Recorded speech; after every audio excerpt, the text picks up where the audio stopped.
ಹೌದು, ಪ್ರತಿಯೊಂದು ಮಹಿಳಾ ಅಭ್ಯರ್ಥಿಗಳಿಗೆ 2,000 ರೂಪಾಯಿ ಹಣ ಅನ್ನೋದು ಈಗಾಗಲೇ ಪ್ರತಿಯೊಬ್ಬರಿಗೂ ಸಹಿತ ಬಿಡುಗಡೆ ಆಗಿರುವುದರಿಂದ ವೀಕ್ಷಕರೇ, ಹೌದು, ನೇರವಾಗಿ 4,000 ರೂಪಾಯಿ ಹಣ ಮತ್ತು ಇನ್ನೂ ಕೆಲವರಿಗೆ 6,000 ರೂಪಾಯಿ ಹಣ ಅನ್ನೋದು ಕೂಡ ಹಂತ ಹಂತಗಳಾಗಿ ಪ್ರತಿಯೊಬ್ಬರ ಖಾತೆಗಳಿಗೂ ಕೂಡ ನೇರವಾಗಿ ಹಣ ಅನ್ನೋದು ಕೂಡ ಬಿಡುಗಡೆ ಆಗ್ತಾ ಇರುವಂತದ್ದು. ಹೌದು, ನೇರವಾಗಿ ಹಣ ಅನ್ನೋದು ಕೂಡ ಪ್ರತಿಯೊಬ್ಬರಿಗೂ ಸಹಿತ ಬಿಡುಗಡೆ ಆಗ್ತಾ ಇರುವುದರಿಂದ ಗೃಹಲಕ್ಷ್ಮಿ ಯೋಜನೆಯ ಕಡೆಯಿಂದ 4,000 ರೂಪಾಯಿ ಹಣವನ್ನು ಪಡೆದುಕೊಳ್ಳುವ ಪ್ರತಿಯೊಂದು ಫಲಾನುಭವಿಗಳಿಗೆ 6,000 ರೂಪಾಯಿ ಹಣ ಅನ್ನೋದು ಕೂಡ ಇಲ್ಲಿ ಹಂತ ಹಂತಗಳಾಗಿ ಪ್ರತಿಯೊಬ್ಬರಿಗೂ ಸಹಿತ ಹಣ ಅನ್ನೋದು ಕೂಡ ಬಿಡುಗಡೆ ಆಗಲೇಬೇಕು.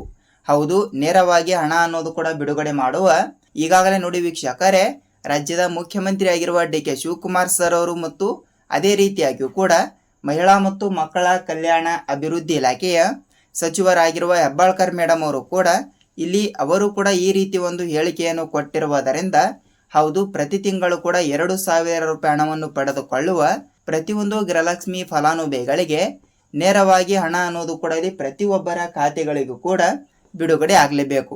ಈಗಾಗಲೇ ಹತ್ತತ್ರ 1,27 ಲಕ್ಷ ಗೃಹಲಕ್ಷ್ಮಿ ಮಹಿಳೆಯರಿಗೆ ನೇರವಾಗಿ ಹಣ ಅನ್ನೋದು ಕೂಡ ಬಿಡುಗಡೆ ಆಗಿರುವುದರಿಂದ ಕೆಲವರಿಗೆ 4,000 ರೂಪಾಯಿ ಹಣ ಮತ್ತು ಇನ್ನು ಕೆಲವರಿಗೆ ಟೋಟಲ್ ಆಗಿ ಜೂನ್ ತಿಂಗಳಿನ ಮತ್ತು ಜುಲೈ ತಿಂಗಳಿನ ಮತ್ತು ಆಗಸ್ಟ್ ತಿಂಗಳಿನ ಹಣ ಅನ್ನೋದು ಕೂಡ ಹಂತ ಹಂತಗಳಾಗಿ ನೇರವಾಗಿ ಹಣ ಅನ್ನೋದು ಕೂಡ ಪ್ರತಿಯೊಬ್ಬರಿಗೂ ಸಹಿತ ಹಣ ಅನ್ನೋದು ಕೂಡ ಬಿಡುಗಡೆ ಆಗ್ತಾ ಇರುವಂತದ್ದು. ಹೌದು ವೀಕ್ಷಕರೇ, ಈ ರೀತಿ ಹಣ ಅನ್ನೋದು ಪ್ರತಿಯೊಬ್ಬರಿಗೂ ಸಹಿತ ಬಿಡುಗಡೆ ಆಗ್ತಾ ಇರುವುದರಿಂದ ನೋಡಿ, ರಾಜ್ಯಾದ್ಯಂತ ಇರುವಂತಹ 30 ರಿಂದ 31 ಜಿಲ್ಲೆಗಳಲ್ಲಿ ಇರುವಂತಹ ಪ್ರತಿಯೊಂದು ಫಲಾನುಭವಿಗಳಿಗೂ ಸಹಿತ ನೇರವಾಗಿ ಹಣ ಅನ್ನೋದು ಕೂಡ ಪ್ರತಿಯೊಬ್ಬರಿಗೂ ಸಹಿತ ಬಿಡುಗಡೆ ಆಗಲೇಬೇಕು. ಹೌದು ವೀಕ್ಷಕರೇ, ಈಗಾಗಲೇ ಪ್ರತಿಯೊಬ್ಬರಿಗೂ ಸಹಿತ ಹಣ ಅನ್ನೋದು ನೇರವಾಗಿ ಬಿಡುಗಡೆ ಆಗ್ತಾ ಇರುವುದರಿಂದ ಈ ಎಲ್ಲದರ ಬಗ್ಗೆ ಮಾಹಿತಿ ಏನು ಬಂದಿದೆ ಮತ್ತು ಇವತ್ತು ಕೂಡ ಪ್ರೆಸೆಂಟ್ ಆಗಿ ಯಾವ ಜಿಲ್ಲೆಗಳಿಗೂ ಕೂಡ ನೇರವಾಗಿ ಹಣ ಅನ್ನೋದು ಕೂಡ ಬಿಡುಗಡೆ ಆಗುವ ಸಾಧ್ಯತೆ ಇದೆ ಅಂತ ನೀವು ನಮಗೆ ಕೇಳ್ತಾ ಇರ್ತೀರಿ.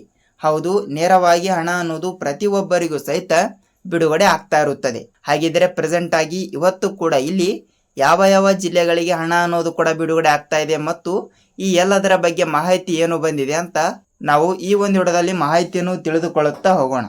ಹೌದು ವೀಕ್ಷಕರೇ, ನೇರವಾಗಿ ಈ ಎಲ್ಲದರ ಬಗ್ಗೆ ಮಾಹಿತಿ ಏನು ಬಂದಿದೆ ಅಂತ ಈ ಒಂದು ವಿಡಿಯೋದಲ್ಲಿ ಮಾಹಿತಿಯನ್ನು ತಿಳಿದುಕೊಳ್ಳುತ್ತಾ ಹೋಗುವುದರ ಜೊತೆಗೆ ನೋಡಿ, ತಮ್ಮಲ್ಲಿ ಒಂದೇ ಒಂದು ರಿಕ್ವೆಸ್ಟ್ ಏನೆಂದರೆ ನೀವೇನಾದರೂ ಹೊಸಬರಾಗಿ ನಮ್ಮ ಚಾನಲ್ಗೆ ಭೇಟಿ ಕೊಟ್ಟು ಈ ಒಂದು ವಿಡಿಯೋನ ಮೊದಲ ಬಾರಿಗೆ ನೋಡ್ತಾ ಇದ್ರೆ ಹೌದು, ತಪ್ಪದೆ ನಮ್ಮ ಚಾನಲ್ಗೆ ದಯವಿಟ್ಟು ಸಬ್ಸ್ಕ್ರೈಬ್ ಮಾಡಿ ಮತ್ತು ಅಲ್ಲೇ ಪಕ್ಕದಲ್ಲಿ ಇರುವಂತಹ ಬೆಲ್ ಬಟನ್ ಕೂಡ ನೀವು ಕ್ಲಿಕ್ ಮಾಡಬಹುದು.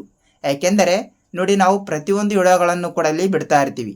ಹೌದು, ರಾಜ್ಯ ಸರ್ಕಾರದ ಕಡೆಯಿಂದ ಬರುವಂತಹ ಪ್ರತಿಯೊಂದು ಅಪ್ಡೇಟ್ಗಳು ಮತ್ತು ಕೇಂದ್ರ ಸರ್ಕಾರದ ಕಡೆಯಿಂದ ಬರುವಂತಹ ಪ್ರತಿಯೊಂದು ಯೋಜನೆಯ ಅಪ್ಡೇಟ್ಗಳನ್ನು ಕೂಡ ನಾವು ಪ್ರತಿದಿನ ಪ್ರಯೋಗ ಮಾಡ್ತಾ ಇರ್ತೀವಿ. ಹೌದು ವೀಕ್ಷಕರೇ, ಹಂತ ಹಂತಗಳಾಗಿ ಹಣ ಅನ್ನೋದು ಪ್ರತಿಯೊಬ್ಬರಿಗೂ ಸಹಿತ ನೇರವಾಗಿ ಬಿಡುಗಡೆ ಆಗಲೇಬೇಕು. ಹೌದು, ಈ ಎಲ್ಲದರ ಬಗ್ಗೆ ಮಾಹಿತಿ ಏನು ಬಂದಿದೆ ಏನು ಇಲ್ಲ ಅಂತ ಒಂದೊಂದಾಗಿ ಪಿನ್ ಟು ಪಿನ್ ಪೂರ್ಣವಾದ ಮಾಹಿತಿಯನ್ನು ತಿಳಿದುಕೊಳ್ಳುತ್ತಾ ಹೋಗೋಣ ಬನ್ನಿ ಸ್ನೇಹಿತರೆ. ಹೌದು, ರಾಜ್ಯಾದ್ಯಂತ ಇರುವಂತಹ 30 ರಿಂದ 31 ಜಿಲ್ಲೆಗಳ ಪೈಕಿ 1,27 ಲಕ್ಷ ಗೃಹಲಕ್ಷ್ಮಿ ಮಹಿಳೆಯರಿಗೆ ಸತತವಾಗಿ 2,000 ರೂಪಾಯಿ ಹಣ ಅನ್ನೋದು ಕೂಡ ಹಂತ ಹಂತಗಳಾಗಿ ಪ್ರತಿಯೊಬ್ಬರ ಖಾತೆಗಳಿಗೂ ಕೂಡ ಬಿಡುಗಡೆ ಆಗಲೇಬೇಕು. ಈಗಾಗಲೇ ಹಂತ ಹಂತಗಳಾಗಿ ಪ್ರತಿಯೊಬ್ಬರಿಗೂ ಕೂಡ ಹಣ ಬಿಡುಗಡೆ ಆಗಿದೆ, ಅದು ಓಕೆ. ಆದರೆ ನೇರವಾಗಿ ಎಲ್ಲರ ಖಾತೆಗಳಿಗೂ ಕೂಡ ಒಮ್ಮೆಲೆ ಹಣ ಅನ್ನೋದು ಕೂಡ ಬಿಡುಗಡೆ ಆಗಲ್ಲ. ಹೌದು, ಎಲ್ಲರ ಖಾತೆಗಳಿಗೂ ಕೂಡ ಹಣ ಅನ್ನೋದು ಕೂಡ ಹೇಗೆ ಬಿಡುಗಡೆ ಆಗಲ್ಲ ಅಂತ ನೋಡ್ತಾ ಹೋದ್ರೆ ಸ್ನೇಹಿತರೆ ನೋಡಿ, ಈಗಾಗಲೇ 60 ರಿಂದ 64 ಸಾವಿರ ರೂಪಾಯಿ ಹಣದ ತನಕ ಹಣ ಅನ್ನೋದು ಈಗಾಗಲೇ ಪ್ರತಿಯೊಬ್ಬರ ಖಾತೆಗಳಿಗೂ ಕೂಡ ಬಿಡುಗಡೆ ಆಗಿರುವ ಕಾರಣದಿಂದ ಬಹಳಷ್ಟು ಫಲಾನುಭವಿಗಳು ಸಹಿತ ನಮಗೆ ಈ ರೀತಿ ಕೇಳ್ತಾ ಇರುವುದರಿಂದ ಹೌದು, ಯಾವ ರೀತಿ ಕೇಳ್ತಾ ಇದ್ದಾರೆ ಅಂದರೆ ನೋಡಿ, ಈಗಾಗಲೇ ಹಂತ ಹಂತಗಳಾಗಿ ಹಣ ಅನ್ನೋದು ಪ್ರತಿಯೊಬ್ಬರಿಗೂ ಸಹಿತ ನೇರವಾಗಿ ಬಿಡುಗಡೆ ಆಗಲೇಬೇಕು.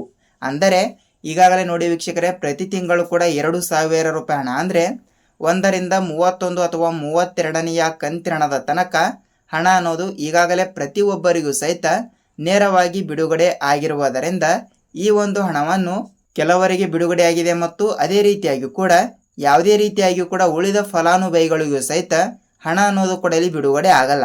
ಹೌದು, ಯಾವ ಕಾರಣದಿಂದ ಆಗಲ್ಲ ಅಂತ ನೀವು ನಮಗೆ ಕೇಳ್ತಾ ಇರ್ತೀರಿ.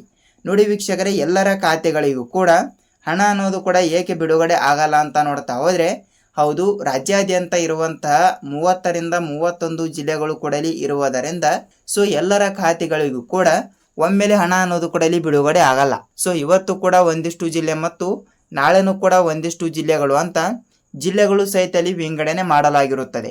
ಅದಕ್ಕಾಗಿ ಹಂತ ಹಂತಗಳಾಗಿ ಹಣ ಅನ್ನೋದು ಪ್ರತಿಯೊಬ್ಬರ ಖಾತೆಗಳಿಗೂ ಕೂಡ ನೇರವಾಗಿ ಬಿಡುಗಡೆ ಆಗಲೇಬೇಕು. ಅದಕ್ಕಾಗಿ ಪ್ರಸ್ತುತ ರಾಜ್ಯದ ಮುಖ್ಯಮಂತ್ರಿಯಾಗಿರುವ ಡಿ.ಕೆ. ಶಿವಕುಮಾರ್ ಸರ್ ಅವರೇ ಈ ರೀತಿ ಒಂದು ಹೇಳಿಕೆಯನ್ನು ಕೊಟ್ಟಿರುವುದರಿಂದ ನೋಡಿ ಏನು ಹೇಳಿಕೆ ಕೊಟ್ಟಿದ್ದಾರೆ ಅಂದರೆ, ಹೌದು, ಈಗಾಗಲೇ ನೀವು ಗೃಹಲಕ್ಷ್ಮಿ ಯೋಜನೆಯ ಕಡೆಯಿಂದ ಹಣವನ್ನು ಪಡೆದುಕೊಳ್ಳಬೇಕಾದ್ರೆ ನೀವು ಇಲ್ಲಿ ಮರು ಅರ್ಜಿಗಳನ್ನು ಕೂಡ ಇಲ್ಲಿ ಸಲ್ಲಿಸಬೇಕು ಎಂಬ ಒಂದು ಮಾಹಿತಿ ಕೂಡ ಕೊಟ್ಟಿರುವಂಥದ್ದು. ಹೌದು ವೀಕ್ಷಕರೇ, ಮರು ಅರ್ಜಿ ಅನ್ನೋದು ಕೂಡ ಇಲ್ಲಿ ಬಹಳಷ್ಟು ಇಂಪಾರ್ಟೆಂಟ್ ಆಗಿರುತ್ತದೆ. ಯಾಕೆಂದರೆ ಈಗಾಗಲೇ ಹಂತ ಹಂತಗಳಾಗಿ ಕೆಲವು ಫಲಾನುಭವಿಗಳಿಗೆ ಯಾವುದೇ ರೀತಿಯಾಗಿ ಕೂಡ ಇಲ್ಲಿ ₹1 ಹಣ ಅನ್ನೋದು ಕೂಡ ಬಿಡುಗಡೆನೆ ಆಗ್ತಾ ಇಲ್ಲ. ಹಂತ ಹಂತಗಳಾಗಿ ಪ್ರತಿಯೊಬ್ಬರ ಖಾತೆಗಳಿಗೂ ಕೂಡ ಹಣ ಅನ್ನೋದು ಕೂಡ ಇಲ್ಲಿ ಹಂತ ಹಂತಗಳಾಗಿ ಬಿಡುಗಡೆ ಆಗ್ತಾ ಇರುವಂಥದ್ದು. ಹೌದು, ಈ ರೀತಿ ಒಂದು ಹೇಳಿಕೆಯನ್ನು ಕೊಟ್ಟಿರುವುದರಿಂದ ಸೊ ಇವತ್ತು ಕೂಡ ಬಂದ್ಬಿಟ್ಟು ಒಂದಿಷ್ಟು ಜಿಲ್ಲೆಗಳು ಅಂತ ಒಂದು ಮಾಹಿತಿ ಕೂಡ ಇಲ್ಲಿ ಕೊಟ್ಟಿರುವಂಥದ್ದು. ಹಾಗಿದ್ದರೆ ಉಳಿದ ಕೆಲವು ಜಿಲ್ಲೆಗಳಲ್ಲಿ ಇರುವಂತಹ ಪ್ರತಿಯೊಂದು ಫಲಾನುಭವಿಗಳಿಗೂ ಸಹಿತ ನೇರವಾಗಿ ಹಣ ಅನ್ನೋದು ಕೂಡ ಬಿಡುಗಡೆ ಆಗುವ ಸಾಧ್ಯತೆ ಇದೆ. ಹಾಗಿದ್ರೆ ಬನ್ನಿ ಯಾವ ಜಿಲ್ಲೆ ಏನಿಲ್ಲ ಏನು ಸುದ್ದಿ ಅಂತ ಅದನ್ನು ಕೂಡ ಸ್ವಲ್ಪ ನಾವು ತಿಳಿದುಕೊಳ್ಳುತ್ತಾ ಹೋಗೋಣ. ಹೌದು, ಜಿಲ್ಲೆಗಳು ಕೂಡ ಇಲ್ಲಿ ಈ ರೀತಿ ಕೊಟ್ಟಿರುವುದರಿಂದ ಹಾಸನ ಜಿಲ್ಲೆ, ಗುಲ್ಬರ್ಗಾ ಜಿಲ್ಲೆ, ಬಾಗಲಕೋಟೆ ಜಿಲ್ಲೆ, ಯಾದಗಿರಿ ಜಿಲ್ಲೆ, ಕೋಲಾರ ಜಿಲ್ಲೆ, ಬಳ್ಳಾರಿ ಜಿಲ್ಲೆ, ಚಿತ್ರದುರ್ಗ ಜಿಲ್ಲೆ, ತುಮಕೂರು ಜಿಲ್ಲೆ, ಬಿಜಾಪುರ ಜಿಲ್ಲೆ, ಗುಲ್ಬರ್ಗಾ ಜಿಲ್ಲೆ, ಬಾಗಲಕೋಟೆ ಜಿಲ್ಲೆ, ಹಾವೇರಿ ಜಿಲ್ಲೆ, ಮಂಗಳೂರು ಜಿಲ್ಲೆ, ಮಂಡ್ಯ ಜಿಲ್ಲೆ, ಹಾಸನ ಜಿಲ್ಲೆ, ಕೊಡಗು ಜಿಲ್ಲೆ, ಚಿಕ್ಕಬಳ್ಳಾಪುರ ಜಿಲ್ಲೆ, ಯಾದಗಿರಿ ಜಿಲ್ಲೆ, ಕೊಪ್ಪಳ ಜಿಲ್ಲೆ ಮತ್ತು ಕೊನೆಯದಾಗಿ ಯಾವುದಂದ್ರೆ ಇಲ್ಲಿ ಕೋಲಾರ ಜಿಲ್ಲೆ. ಹೌದು, ಟೋಟಲ್ ಆಗಿ 15-16 ಜಿಲ್ಲೆಗಳು ಕೂಡ ಇರುವಂಥದ್ದು. ಟೋಟಲ್ ಆಗಿ ಈ ಜಿಲ್ಲೆಗಳಲ್ಲಿ ಇರುವಂತಹ ಪ್ರತಿಯೊಂದು ಗೃಹಲಕ್ಷ್ಮಿ ಫಲಾನುಭವಿಗಳಿಗೂ ಸಹಿತ ನೇರವಾಗಿ ಹಣ ಅನ್ನೋದು ಕೂಡ ಬಿಡುಗಡೆ ಆಗುವ ಕುರಿತು ಒಂದು ಮಾಹಿತಿ ಕೂಡ ಇಲ್ಲಿ ಲಭ್ಯವಾಗಿರುವಂಥದ್ದು. ಹೌದು ವೀಕ್ಷಕರೇ, ಹಂತ ಹಂತಗಳಾಗಿ ಪ್ರತಿಯೊಬ್ಬರ ಖಾತೆಗಳಿಗೂ ಕೂಡ ನೇರವಾಗಿ ಹಣ ಅನ್ನೋದು ಕೂಡ ಇಲ್ಲಿ ಪ್ರತಿಯೊಬ್ಬರಿಗೂ ಸಹಿತ ಬಿಡುಗಡೆ ಆಗ್ತಾ ಇರುತ್ತದೆ. ಸೊ ನಿಮ್ಮ ಖಾತೆಗಳಿಗೂ ಕೂಡ ಹಣ ಅನ್ನೋದು ಕೂಡ ಇಲ್ಲಿ ಬಿಡುಗಡೆ ಆಗುವ ಸಾಧ್ಯತೆ ಇದೆ ಅಂದರೆ ತಪ್ಪಾಗಲ್ಲ. ಯಾಕೆಂದರೆ ಪ್ರತಿಯೊಂದು ಫಲಾನುಭವಿಗಳಿಗೂ ಸಹಿತ ಈ ಒಂದು ಮಾಹಿತಿ ತಪ್ಪದೆ ತಿಳಿದಿರಬೇಕು. ಸೊ ಖಂಡಿತವಾಗಿಯೂ ಕೂಡ ನಾನು ಹೇಳಿರುವ ಇಷ್ಟು ಜಿಲ್ಲೆಗಳಲ್ಲಿ ಪ್ರೆಸೆಂಟ್ ಆಗಿ ನಿಮ್ಮ ಜಿಲ್ಲೆನೂ ಕೂಡ ಯಾವುದು ಅಂತ ನೀವು ನಮಗೆ ತಪ್ಪದೆ ತಿಳಿಸಿ. ಯಾಕೆಂದರೆ ಹಂತ ಹಂತಗಳಾಗಿ ಹಣ ಅನ್ನೋದು ಕೂಡ ಎಲ್ಲರ ಖಾತೆಗಳಿಗೂ ಕೂಡ ಇಲ್ಲಿ ಬಿಡುಗಡೆ ಆಗ್ತಾ ಇರುತ್ತದೆ. ಹೌದು, ಈ ರೀತಿ ಒಂದು ಹೇಳಿಕೆಯನ್ನು ಕೊಟ್ಟಿರುವುದರಿಂದ ರಾಜ್ಯಾದ್ಯಂತ ಇರುವಂತಹ 30ರಿಂದ 31 ಜಿಲ್ಲೆಗಳಲ್ಲಿ ಇರುವಂಥವರಿಗೆ ಹಣ ಅನ್ನೋದು ಕೂಡ ಇಲ್ಲಿ ತಪ್ಪದೆ ಬಿಡುಗಡೆ ಆಗ್ತಾ ಇರುತ್ತದೆ. ಹೌದು, ಈ ರೀತಿ ಒಂದು ಮಾಹಿತಿ ಕೂಡ ಇಲ್ಲಿ ಲಭ್ಯವಾಗಿರುವಂಥದ್ದು. ಅದೇ ರೀತಿಯಾಗಿ ಕೂಡ ವೀಕ್ಷಕರೇ, ಈಗಾಗಲೇ ರಾಜ್ಯದ ಮುಖ್ಯಮಂತ್ರಿಯಾಗಿರುವ ಡಿ.ಕೆ. ಶಿವಕುಮಾರ್ ಸರ್ ಅವರು ಮತ್ತು ಮಹಿಳಾ ಮತ್ತು ಮಕ್ಕಳ ಕಲ್ಯಾಣ ಅಭಿವೃದ್ಧಿ ಇಲಾಖೆಯ ಸಚಿವರಾಗಿರುವ ಲಕ್ಷ್ಮೀ ಹೆಬ್ಬಾಳ್ಕರ್ ಮೇಡಮ್ ಅವರು ಕೂಡ ಈ ರೀತಿ ಒಂದು ಹೇಳಿಕೆ ಕೊಟ್ಟಿರುವುದರಿಂದ ಹೌದು, ಏನು ಕೊಟ್ಟಿದ್ದಾರೆ ಅಂದರೆ ಈಗಾಗಲೇ ಎಷ್ಟು ತಿಂಗಳಿನ ಹಣ ಕೂಡ ಇಲ್ಲಿ ಪೆಂಡಿಂಗ್ ಇರ್ತದಲ್ಲ ಆ ಒಂದು ಹಣವನ್ನು ಕೂಡ ತಪ್ಪದೆ ಹಂತ ಹಂತಗಳಾಗಿ ಬಿಡುಗಡೆ ಮಾಡುವ ಮೂಲಕ ಒಂದು ಮಾಹಿತಿ ಕೂಡ ಅಲ್ಲಿ ಲಭ್ಯವಾಗಿರುವಂಥದ್ದು. ಹೌದು, ಆ ಒಂದು ಹಣ ಅಂದರೆ ನೋಡಿ, ಜೂನ್ ತಿಂಗಳಿನ ಹಣ ಮತ್ತು ಜುಲೈ ತಿಂಗಳಿನ ಹಣ ಅನ್ನೋದು ಕೂಡ ಪ್ರತಿಯೊಬ್ಬರ ಖಾತೆಗಳಿಗೂ ಕೂಡ ನೇರವಾಗಿ ಬಿಡುಗಡೆ ಆಗ್ತಾ ಇರುತ್ತದೆ. ಹೌದು, ಈ ರೀತಿ ಒಂದು ಹೇಳಿಕೆ ಕೊಟ್ಟಿರುವುದರಿಂದ ತಪ್ಪದೆ ಪ್ರತಿಯೊಬ್ಬರ ಖಾತೆಗಳಿಗೂ ಕೂಡ ಹಣ ಅನ್ನೋದು ಕೂಡ ಅಲ್ಲಿ ಬಿಡುಗಡೆ ಆಗುವ ಸಾಧ್ಯತೆ ಹೆಚ್ಚಿರುತ್ತದೆ. ಹೌದು, ಈ ರೀತಿಯ ಒಂದು ಮಾಹಿತಿ ಕೂಡ ಕೊಟ್ಟಿರುವಂಥದ್ದು. ಸೊ ಅದಕ್ಕಾಗಿ ಪ್ರತಿಯೊಬ್ಬರು ಕೂಡ ಈ ಒಂದು ಚಿಕ್ಕ ಕೆಲಸವನ್ನು ಕಡ್ಡಾಯವಾಗಿ ತಪ್ಪದೆ ಪ್ರತಿಯೊಂದು ಫಲಾನುಭವಿಗಳು ಕೂಡ ತಪ್ಪದೆ ಮಾಡಲೇಬೇಕು.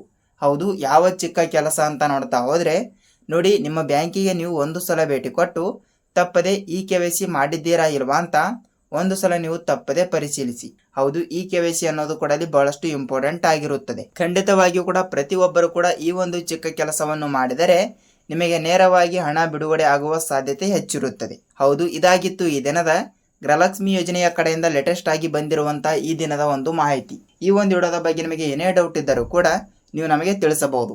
ನಾವು ಕೂಡ ಇದೇ ರೀತಿಯಾಗಿ ಕೂಡ ಮತ್ತೊಂದು ಅಪ್ಡೇಟ್ ಜೊತೆಗೆ ಮತ್ತೊಂದು ವಿಡಿಯೋದಲ್ಲಿ ಭೇಟಿ ಆಗೋಣ. ಅಲ್ಲಿಯ ತನಕ ಎಲ್ಲರಿಗೂ ಧನ್ಯವಾದ.